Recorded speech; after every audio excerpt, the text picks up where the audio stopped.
Hello friends, कैसे हैं आप सब? I hope you all are fine. आज इस वीडियो लेक्चर में हम पढ़ेंगे यूनिट 4 का एक नया टॉपिक, दैट इज ट्रैफिकिंग। तो let us first start with the definition of trafficking. So what is trafficking? Human trafficking refer to the illegal trade and exploitation of people, often for forced labor, sexual exploitation or involuntary servitude। लोगों को बेचना, लोगों को force करना, किस चीज के लिए? फोर्स्ड लेबर के लिए, जबरदस्ती काम कराने के लिए, सेक्सुअल एक्सप्लॉयटेशन के लिए, या फिर इनवॉलेंट्री सर्विट्यूड, स्लेवरी का काम करना, उनकी मर्जी के खिलाफ उन्हें स्लेव रखना। इन चीजों के लिए जब इंसानों का इलीगल ट्रेड किया जाता है, उनको बेचा जाता है, that is known as human trafficking. ठीक है। So it encompasses recruitment, transportation, transfer. मतलब ह्यूमन ट्रैफिकिंग के अंदर क्या क्या आ जाता है? इन लोगों को, जो इलीगल जो ट्रेड होता है उसके लिए लोगों को रिक्रूट करना, मतलब इस काम में लोगों को लगाना जबरदस्ती, आइदर विलिंगली और फोर्सली। सेकंड, ट्रांसपोर्टेशन, लोगों को बेचना, तो उनको ट्रांसपोर्ट करना, इंटरनेशनली भी ट्रांसपोर्ट किया जाता है, विद इन अ कंट्री भी उनको ट्रांसपोर्ट किया जाता है, एक स्टेट से दूसरे स्टेट। उनका ट्रांसफर करना, उनको हार्बरिंग और receipt of individual through threat, लोगों को यू कैन से कि उनको कब्जे में लेना, आइदर उनको किसी तरह का थ्रेट देकर या फोर्स यूज करके, या उनको जैसे अबडक्ट करके, उनको किडनैप करके। इन सब चीज़ों से जब लोगों को रिक्रूट किया जाता है, ह्यूमन ट्रैफिकिंग में उनको एम्प्लॉय किया जाता है या उनका ट्रांसफर किया जाता है, ये जो सारी एक्टिविटीज हैं ये आती है ह्यूमन ट्रैफिकिंग के अंदर। तो ह्यूमन ट्रैफिकिंग एक इलीगल ट्रेड है लोगों का, जहां पे इंसानों को बेचा जाता है फॉर द फोर्स्ड लेबर, या फिर सेक्सुअल एक्सप्लॉयटेशन, और या फिर इनवॉलेंट्री सर्विट्यूड, यानी कि स्लेवरी के लिए। ठीक है। Now according to the NCRB, NCRB क्या है? ये हमारे देश में जितने भी क्राइम होते हैं उनका जो ईयरली डेटा है वो निकालता है, that is national crime record bureau. इसके अकॉर्डिंगली हमारे देश में 2022 में अराउंड 6500 ह्यूमन ट्रैफिकिंग के विक्टिम्स हैं। मतलब कि आप सोचो कितना लार्ज नंबर है। 6500 के करीब लोग हैं, 2022 का ये डेटा है। उसमें इतने अराउंड जो पीपल हैं वो इसका शिकार हुए हैं। ये तो वो हैं जो ध्यान में आए हैं, ऐसे तो बहुत से होंगे जो रिपोर्ट भी नहीं हुए। ठीक है, ये तो सिर्फ डेटा है जो रिपोर्ट हुआ है। और इसमें जो मैक्सिमम है that is of women's and girls. जो 60% जो है इस 6500 में वो है विमेन्स और गर्ल का। तो जो बहुत ज्यादा तादाद में ट्रैफिक किया जाता है दैट इज गर्ल्स का और विमेन्स का होता है। फाइन। तो ये डेटा बहुत बड़ा है, इसलिए ये जो सिचुएशन है दैट इज वेरी अलार्मिंग। इसे कंट्रोल करना, इसे रेगुलेट करना इज वेरी इंपॉर्टेंट। नाउ हम देखते हैं कि अब ह्यूमन ट्रैफिकिंग के जो रीजंस हैं वो क्या हो सकते हैं। What are the causes of human trafficking, कि क्यों लोगों का इलीगल ट्रेड किया जाता है, या क्यों लोग ऐसे इलीगल कामों में फंस जाते हैं। वाई? तो first is poverty and economic disparity. जो सबसे मेन रीजन आ जाता है वो आता है गरीबी का, क्योंकि लोग गरीब हैं, उन्हें फाइनेंसेस नहीं है, उनके पास जॉब्स नहीं है, उनको खाने के लिए पैसे चाहिए। तो लोग जो है फोर्स्ड हो जाते हैं, या तो खुद ऐसी चीजों में एनरोल हो जाते हैं, या लोग उन्हें इस चीज के लिए कन्विंस कर लेते हैं कि आपको प्रॉपर एम्प्लॉयमेंट दी जाएगी तो आप हमारे साथ चलिए। तो उनको उन चीज पे कन्विंस करके उनको ह्यूमन ट्रैफिकिंग के अंदर डाल दिया जाता है। और मोस्टली ये कौन सी चीज, कौन लोग इन्वॉल्व हो सकते हैं? जो वल्नरेबल सेक्शन है, जो पुअर है, गर्ल्स हैं, विमेन हैं, चिल्ड्रन हैं। ठीक है। सो इकोनॉमिक डिस्पैरिटीज और hardships drive individual into vulnerable situation, क्योंकि जिनके पास फाइनेंसेस नहीं है, फंड्स नहीं है, जो जिनको खाने के लिए खाना नहीं मिल पा रहा है, जो 10-10-15 दिन भूखे रह रहे हैं, उन्हें आप किसी भी काम के लिए करेंगे तो दे विल गेट रेडी। ठीक है ना, क्योंकि उनके पास उस वक्त तो जो उनकी जो बेसिक रिक्वायरमेंट है दैट इज ऑफ मनी, तो वो उन्हें कहीं से भी मिलेगी। They are not in the situation कि वो अंडरस्टैंड कर सके कि इससे उनका ही नुकसान होने वाला है, उन्हें किसी इलीगल चीज में धकेला जा रहा है। ठीक। तो सबसे मेन रीजन आ जाता है that is poverty and economic disparities. Second is lack of education and awareness. अब एजुकेशन नहीं है, इसलिए लोग अवेयर नहीं है कि ये जो ह्यूमन ट्रैफिकिंग है ये इलीगल है, इससे कितना ज़्यादा आपको क्राइम में एनरोल किया जा सकता है। इससे उन जो अनएजुकेटेड लोग होते हैं उन्हें बहुत आसानी से इस एक्टिविटीज के अंदर इन्वॉल्व किया जाता है। Limited education and less awareness about the risk of trafficking leave individual unaware of the tactics. जो भी ट्रैफिकिंग, जैसे हम देखते हैं कि सोशल मीडिया प्लेटफॉर्म्स में भी यंग जनरेशन को बहुत इजीली कन्विंस कर लिया जाता है, ऐसी एक्टिविटीज में एनरोल कर लिया जाता है। उनको किसी भी बात से बोलकर उन्हें, हमने देखा भी है कि गर्ल्स के साथ कितने ज्यादा केसेस आज के दौर में हो रहे हैं। That is because of using this tactics. लोग अवेयर ही नहीं है इन चीजों के लिए, लोग एजुकेट ही नहीं है इन चीजों को इन चीजों का उनको मालूम ही नहीं है कि कित लार्ज स्केल में लोग आपको ये बताते हैं कि हम आपके फ्रेंड्स हैं, हम आपकी वेल विशर्स हैं, लेकिन एक्चुअल में वो क्या होते हैं, वो इस जो इलीगल क्राइम है इसके पार्टिसिपेंट्स होते हैं और वो उन लोगों को अल्योर कर इस जो यू कैन से विशियस साइकिल है उसमें डाल देते हैं।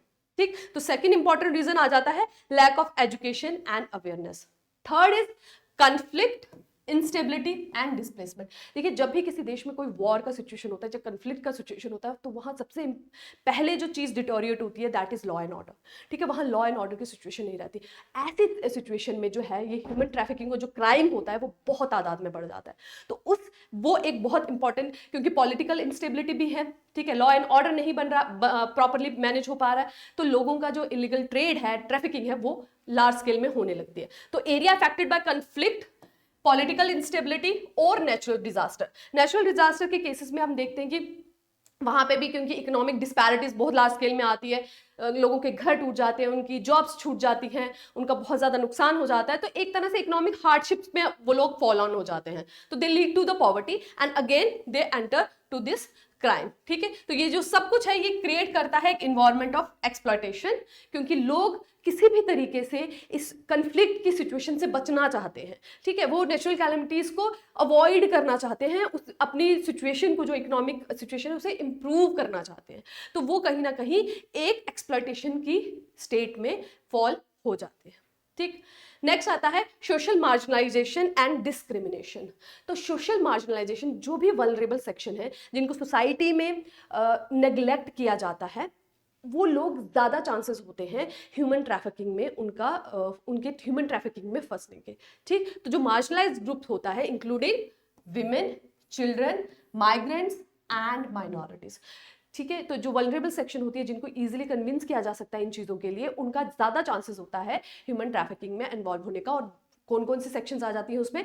Women, children, minorities and migrants. ठीक है, next is demand for cheap labour and services. Industry seeking low cost labour और service sometimes turn a blind eye to exploitative practice. क्योंकि ये जो टाइम चल रहा है दैट इज ऑफ कंपटीशन, तो everybody want to have more production at least cost, तो वो उनको ज्यादा से ज्यादा अमाउंट में चाहिए लेबर, लेकिन कौन सी? दैट इज चीप लेबर, कि जिनको उनको कम पेमेंट करनी पड़े, वैसी लेबर की डिमांड बहुत ज़्यादा है। और ऐसी सिचुएशन में वो कौन सी जो एक्सप्लॉयटेटिव जो भी प्रैक्टिसेस वो यूज़ कर रहे हैं उसे वो इग्नोर कर देते हैं। ठीक, तो इसकी वजह से भी ह्यूमन ट्रैफिकिंग, लेबर के लिए भी, लोगों की जो ट्रैफिकिंग है, मैंने जैसे आपको डेफिनेशन में ही बताया, सिर्फ सेक्सुअल एक्सप्लॉयटेशन के लिए नहीं बल्कि फोर्स लेबर के लिए भी किया जाता है। कि जैसे आप देखिए, हमारी नेबरिंग कंट्री से बहुत से माइग्रेंट्स आते हैं, लाइक बांग्लादेश से, ठीक है, तो वो आते हैं यहाँ आके फोर्स लेबर में एनरोल हो जाते हैं। ठीक है, जिसमें उनको काम तो ज्यादा कर रहे हैं लेकिन पेमेंट उनको उनके काम के हिसाब से नहीं मिल पा रही है। ठीक है, तो demand for cheap labour and service is the another reason for human trafficking. Next is online exploitation and technology. जैसे मैंने बताया कि सोशल मीडिया के थ्रू लोगों को बहुत इजीली अल्योर किया जाता है। Young population is very prone to this kind of activities. Technological advance have facilitated online recruitment, making it easier for traffickers to lure victims through various deceptive means. तो बहुत से तरीकों से वो उन यंग पीपल्स को या लोगों को अट्रैक्ट कर लेते हैं और उनको इन चीज़ों में डाल देते हैं। चाहे पहले उनके साथ फ्रेंडशिप करेंगे, फिर उनके फोटोज फोटोशॉप करके, फिर उनको किसी ना किसी तरह से उनको ब्लैकमेल करके उनको इन चीज़ों में एनरोल कर दिया जाता है। ठीक, तो now let us see what are the impacts of human trafficking.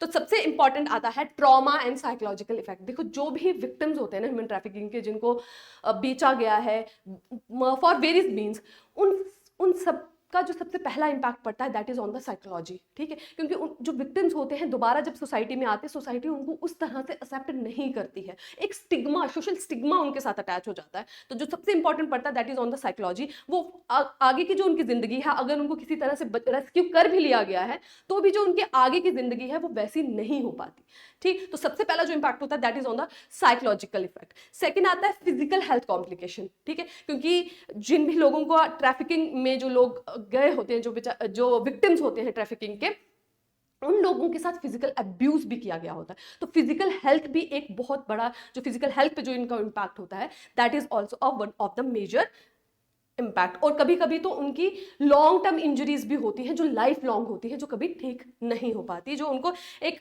You can से फॉल करती है डिसेबिलिटी पे, ठीक। Next is loss of freedom and rights. Traffic individual lose their autonomy and basic human right. क्यों? क्योंकि often living in a constant fear, जो लोग rescue किए जाते हैं ट्रैफिकिंग से, वो लोग कॉन्टिन्यूसली एक फियर में रह रहे हैं कि कहीं ना कहीं से दोबारा से वो लोग उन्हें पकड़ तो नहीं लेंगे। एक कांस्टेंट थ्रेट और फियर उनमें रहता है, और सोसाइटी उनको उस तरह से एक्सेप्ट भी नहीं कर पाती। एक सोशल स्टिग्मा भी उनके साथ अटैक हो गया। तो कहीं ना कहीं उनका जो बेसिक राइट है ऑटोनॉमी का, जो फ्रीडम से वो जीना चाहते हैं, जो फ्रीडम से वो जी सकते हैं, जो उनका बेसिक ह्यूमन राइट है, वो कहीं ना कहीं वायलेट होता है। Next is social stigma and isolation, जो मैं आपको पहले बता चुकी हूँ कि सोसाइटी उसी तरह से एक्सेप्ट नहीं करती है the victims of human trafficking को, तो उनके साथ वो सोसाइटी में एक्टिवली पार्टिसिपेट नहीं कर पाते, एक आइसोलेटेड रह जाते हैं, ठीक। Next is global consequences. अब वर्ल्ड लेवल पे, क्योंकि आज का जो एरा है दैट इज ऑफ ग्लोबलाइजेशन, ठीक है, तो कोई भी आइसोलेटेड नेशन नहीं रहा है, all countries are interconnected to one another. तो human trafficking fuels a global criminal network. अब ऐसा क्या होता है कि अगर एक देश से विमेन को ट्रैफिक किया जा रहा है तो वो दूसरी कंट्री में ट्रैफिक कर दिया जाता है, तो उससे जो उनको ट्रैक करना, उनको रेस्क्यू करना और ज्यादा कॉम्प्लिकेटेड हो जाता है, क्योंकि हर कंट्रीज के अलग रूल्स एंड रेगुलेशंस हैं, अलग लॉज हैं, तो उस चीज को ये और ज्यादा कॉम्प्लिकेटेड कर रहा है, ठीक है, क्योंकि बहुत सी कंट्रीज इसमें इन्वॉल्व होंगी। या ट्रैफिकर एक जगह से दूसरी जगह उनको ट्रांसफर कर देते हैं, एक कंट्री से दूसरी कंट्री में। तो human trafficking fuels a global criminal network affecting countries, social fabric, economics and international relation. तो कंट्रीज के बीच के जो रिलेशंस हैं, जो इकोनॉमी है, उन सबको इंपैक्ट कर रहा है, क्योंकि all countries are globally interconnected, ठीक। ओके, तो ह्यूमन ट्रैफिकिंग को लेके हमारे कॉन्स्टिट्यूशन में कुछ प्रोविजंस हैं, हम वो देख लेते हैं, क्योंकि इस पे एक एमसीक्यू बन सकता है। अगर इस टॉपिक से कोई भी क्वेश्चन आया तो मोस्ट प्रोबेबली चांसेस है कि इस सेगमेंट से आएगा। That is constitutional and legislative procedure related to trafficking in India, कि हमारे देश में कॉन्स्टिट्यूशन में या और लीगल प्रोविजन क्या है इस इलीगल एक्टिविटी को रेगुलेट करने के लिए। तो सबसे पहले जो कॉन्स्टिट्यूशन में है आर्टिकल 23, जैसा मैंने आपको पहले के लेक्चर्स में बताया था कि हमारे कॉन्स्टिट्यूशन में बहुत से चैप्टर्स हैं, उसमें से जो सबसे इंपॉर्टेंट है that is of fundamental rights. तो फंडामेंटल राइट्स हैं हमारे आर्टिकल 14 से लेकर आर्टिकल 32 तक। उसमें एक आर्टिकल है आर्टिकल 23 जो बात करता है that prohibits human trafficking and force labour. तो article 23 talks about human trafficking and force labour and it prohibits, उसने इसको इलीगल कैटेगराइज किया है। तो आर्टिकल 23 एक फंडामेंटल राइट है और हर इंसान का ये हक है कि उसे प्रोटेक्ट किया जाए against force labour and human trafficking. Second आता है इमोरल ट्रैफिक प्रिवेंशन एक्ट 1956। तो ये जो कानून बनाया गया था that was in 1956 and this legislative serve as the primary law. तो हमारा जो प्राइमरी लॉ है, ये तो कॉन्स्टिट्यूशन में प्रोविजन है, तो जो लॉ इनैक्ट किया गया है that is ITPA, that is immoral traffic prevention act.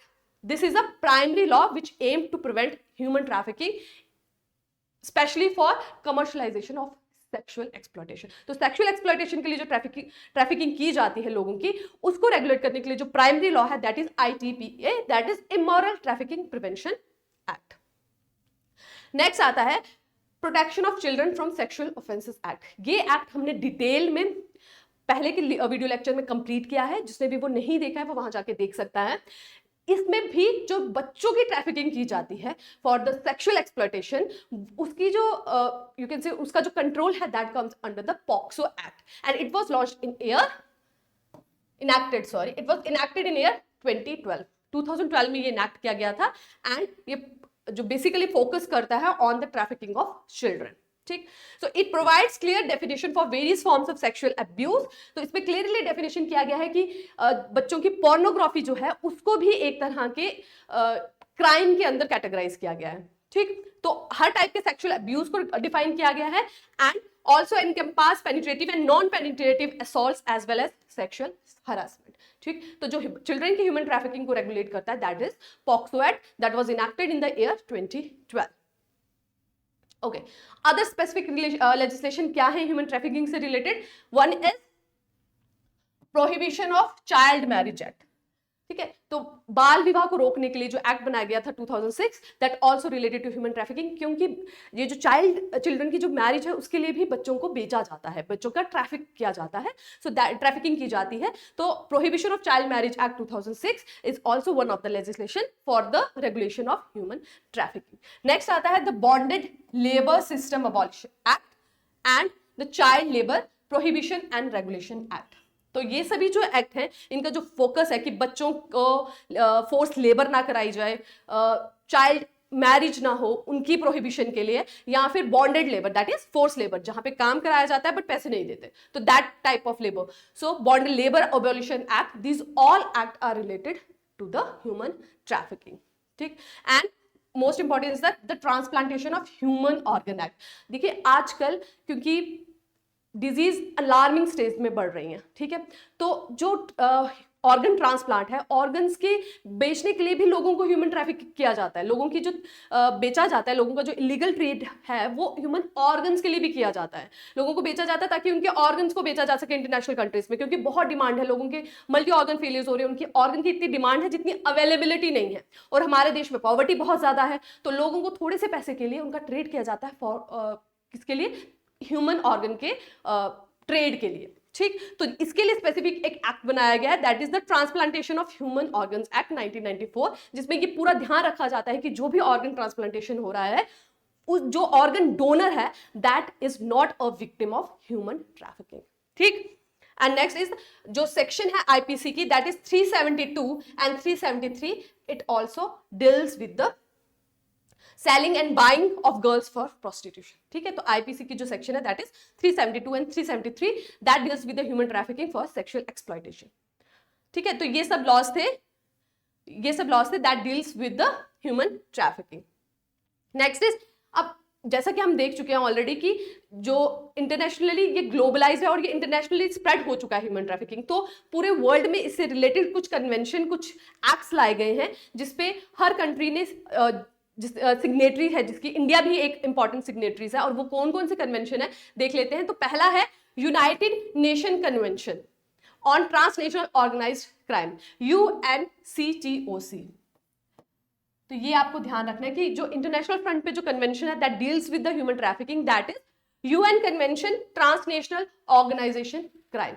India इसका सिग्नेटरी है, इंडिया ने ये साइन किया था ऑन द 2011, ठीक है। तो सिग्नेटरी का क्या मतलब होता है ना कि जब वर्ल्ड में कुछ कंट्रीज मिलकर कोई ऐसा कन्वेंशन, कोई ऐसा लॉ बनाती हैं, और अगर कोई भी कंट्री उसको रेटिफाइड करती है, यानी कि उसका मानना है कि वो उसके अकॉर्डिंगली अपने देश में भी कानून बनाएगी, तो जो जो रूल्स एंड रेगुलेशन उस पर्टिकुलर कन्वेंशन में मेंशन्ड है, तो जो भी कंट्री उन्हें रेटिफाइड करेगी उन्हें उन्हीं रूल और रेगुलेशन के अकॉर्डिंगली अपने देश के कानूनों को मॉडिफाई करना होता है। तो हमारे देश ने भी, इंडिया ने भी UNCTOC को रेटिफाइड किया है ऑन द ईयर 2011, ठीक है। तो जितने भी प्रोटोकॉल्स वहां मेंशन है उसके अकॉर्डिंगली हमने अपने देश के लॉज को related to the human trafficking modify किया है। तो क्वेश्चन क्या बन सकता है कि इंडिया जो है वो सिग्नेटरी है UNCTOC का या नहीं? तो yes, India is a signatory, India has ratified it in the year 2011। Second important क्या बन सकता है कि ये जो कन्वेंशन है दैट इज UNCTOC, ये किससे रिलेटेड है? So it is related to the transnational organised crime, ठीक है, जिसमें ह्यूमन ट्रैफिकिंग आती है। Next is legislative action that is criminal law amendment act 2013 was enacted to align with the protocols provisions. तो जितने भी प्रोविजन दिए गए हैं UNCTOC में, उसके अकॉर्डिंगली अपने लॉज को मॉडिफाई करने के लिए हमने एक अमेंडमेंट लाया है that is criminal law amendment act, ठीक है। जैसे मैंने बताया कि जो देश भी कन्वेंशन को रेटिफाई करते हैं उन्हें अपने लॉज को मॉडिफाई करना पड़ता है according to the rules and regulation of convention. तो वैसा ही हमारे देश ने किया है by bringing about the amendment of criminal law, ठीक। Next is SAARC convention of trafficking. अब सार्क क्या है, जो भी हमारी नेबरिंग कंट्रीज है मिलकर हमने एक ऑर्गेनाइजेशन बनाई है, ठीक। अब सार्क के कौन कौन से मेंबर है वो आप मुझे कमेंट सेक्शन में बताएंगे। इनने मिलकर एक, क्योंकि ये जो नेबरिंग कंट्रीज हैं बॉर्डर्स इनके आपस में मिलते हैं, तो यहां से जो ट्रांस बॉर्डरी ट्रैफिकिंग है, ह्यूमन ट्रैफिकिंग, वो बहुत ज्यादा होती है। तो इसीलिए इन सभी देशों ने मिलकर एक कन्वेंशन तैयार की है ऑन द ट्रैफिकिंग, और इंडिया ने भी ये कन्वेंशन रेटिफाइड की है for preventing of human trafficking related to women and children. Next is convention on the elimination of all form of discrimination against women. This is also convention that is related to the human trafficking. So it is also known as International Bill of Rights for Women, और ये adopt किया गया था 1979 में by the United nation general assembly, और India ने इसे ratified किया था 1993 में। बना कब था? 1979 में, और इंडिया ने रेटिफाई किया था 1993 में। क्या है ये? That is convention on the elimination of all forms of discrimination against women. Okay, now operation storm marks, ये रिसेंटली न्यूज में था। दिस इज द ऑपरेशन जो किसने कैरी डाउन किया था? That is done by the Interpol. Interpol क्या है? That is international law, जो यू कैन से कि ये जो इंटरनेशनल लेवल पे जो पुलिस सिस्टम है वो है इंटरपोल, ठीक है, जो अलग अलग कंट्रीज की पुलिस के साथ में इंटरकनेक्टेड रहती है। उसने ये एक ऑपरेशन था जो किया था for the track down of human trafficking, जो इनका पूरा नेटवर्क है उसे क्रैक डाउन करने के लिए, ठीक है। So it was network of fraud schemes associated with human trafficking. तो ये जो ऑपरेशन का नाम है, this you have to keep in mind, that is operation storm markers 2। It is related to the human trafficking and it was carried by the Interpol, International Police.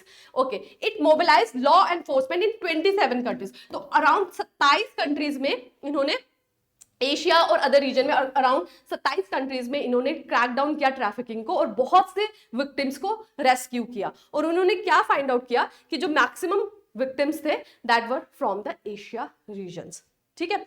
सो एक Telangana case भी recently news में रहा है, that is according to the Interpol the Telangana police registered one of the first case in India. हमारे देश का जो पहला केस है ह्यूमन ट्रैफिकिंग का, जिसका जो मेन रूट रहा है that was through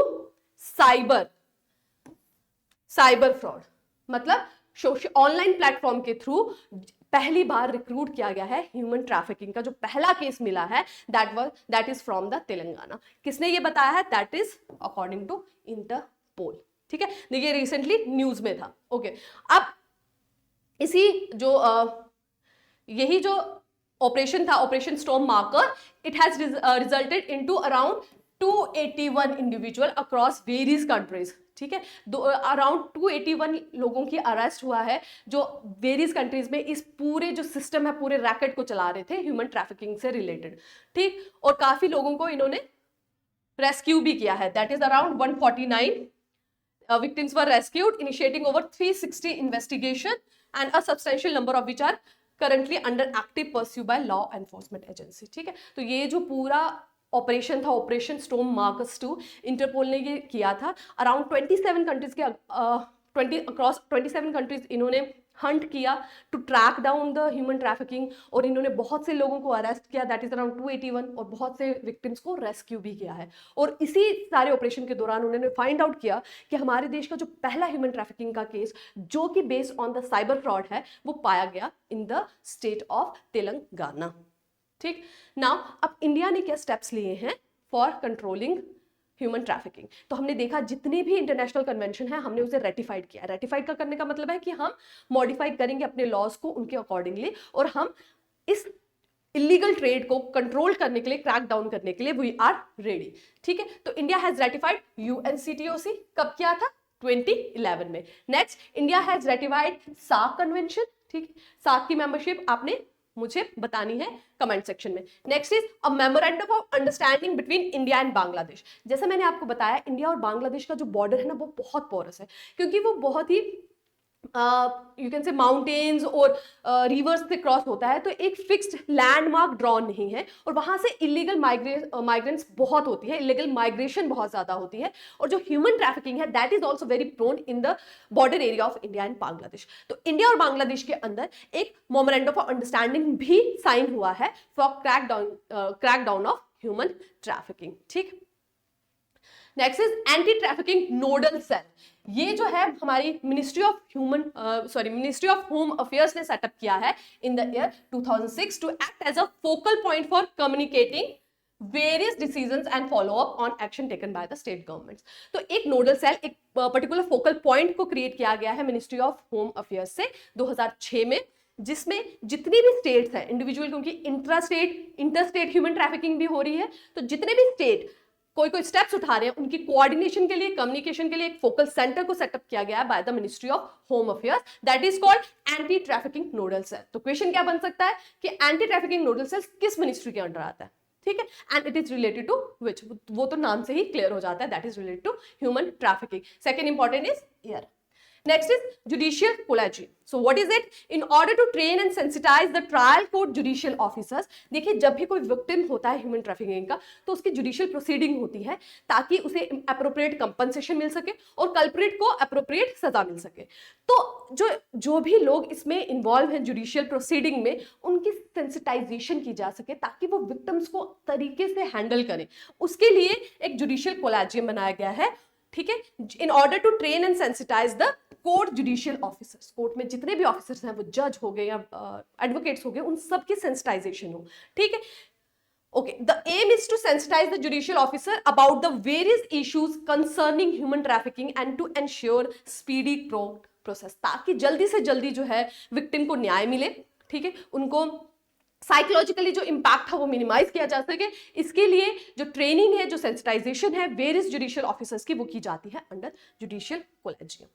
Next is to enhance the capacity building of law enforcement agency and generate awareness, training of trainers workshop, TOT। तो ये किस लिए किया जाए है? ताकि जल्दी से जल्दी, जैसे हमने पिछले स्लाइड में पढ़ा कि जल्दी से जल्दी उनको न्याय मिले, उनकी सेंसिटाइजेशन हो, इसके लिए उनको प्रॉपर ट्रेनिंग दी जाती है। उसके लिए सेटअप किए गए हैं workshop, that is TOT, that is training of trainers. Next, combating trafficking in human beings for police officers and for prosecutors eight regional levels. तो ये जो TOT है, that is training of trainers, ये किसकी training provide करते हैं? ये provide करते हैं ट्रेनिंग पुलिस ऑफिसर्स को एंड प्रोसिक्यूटर्स को। प्रोसिक्यूटर्स मतलब जो केस लड़ते हैं, जो एडवोकेट्स होते हैं, जो गवर्नमेंट एडवोकेट्स होते हैं, उनको और पुलिस ऑफिसर्स को प्रॉपर सेंसिटाइजेशन, प्रॉपर ट्रेनिंग दी जाती है कि वो किस तरह से ऐसे केसेस को हैंडल करें, क्योंकि विक्टिम का जो साइकोलॉजिकल कंडीशन है वो बहुत ही वल्नरेबल होती है। तो उसके लिए ये ट्रेनिंग ऑफ ट्रेनिंग सेंटर्स और वर्कशॉप सेटअप्स किए गए हैं, ठीक है। Ministry of home affairs under a comprehensive scheme strengthening law enforcement response in India against trafficking in person through training and capacity building has released fund for establishment of anti-human trafficking unit, ठीक है। तो इसी scheme के under, जिसमें proper training trainers को और workshop setups की जाएंगी, उसके अंडर ही एक anti human trafficking unit setup की जा रही है under 270 district of the country, ठीक है। तो ये किसके अंडर आता है? It comes under the ministry of home affairs. Okay, the primary role of an anti-human trafficking unit is law enforcement and liaising with other concerned agency for care and rehabilitation of victims. तो जो anti human trafficking unit है, उसका जो main focus है वो है victims का proper rehabilitation होना, क्योंकि सोसाइटी में, ताकि वो प्रॉपरली दोबारा से उनकी री एंट्री कर सके और वो एक रिस्पेक्टेबल लाइफ आगे फ्यूचर में जी सके, उनकी प्रॉपर, उन्हें किसी तरह की कोई लाइवलीहुड स्किल्स सिखाई जा सके, उन सब चीज़ों के लिए उनकी प्रॉपर रिहैबिलिटेशन हो जाए, उसके लिए ये सेटअप किए गए हैं anti human trafficking unit. Next is ministry of home affairs conducts coordination meeting with the nodal officers of anti human trafficking units nominated in all state units periodically। तो periodic basis पे meetings भी held की जाती है। ये जो unit setup की गई है 270 डिस्ट्रिक्ट्स में and in different states for the rehabilitation and care of victims. Fine, तो that is it for the topic trafficking. हमने इस पूरे वीडियो लेक्चर में देखा कि ह्यूमन ट्रैफिकिंग होती क्या है, इसकी प्रॉपर डेफिनेशन क्या है, देन वी स्टडी कि what are the causes of human trafficking and what are their impacts, then we look कि इंडिया में क्या कॉन्स्टिट्यूशनल और लेजिस्लेटिव मेजर्स है फॉर प्रिवेंशन ऑफ ट्रैफिकिंग, और इंटरनेशनल फ्रंट पे कौन कौन सी कन्वेंशन है जो इंडिया ने रेटिफाइड की हैं, ठीक। तो that is it for today's lecture.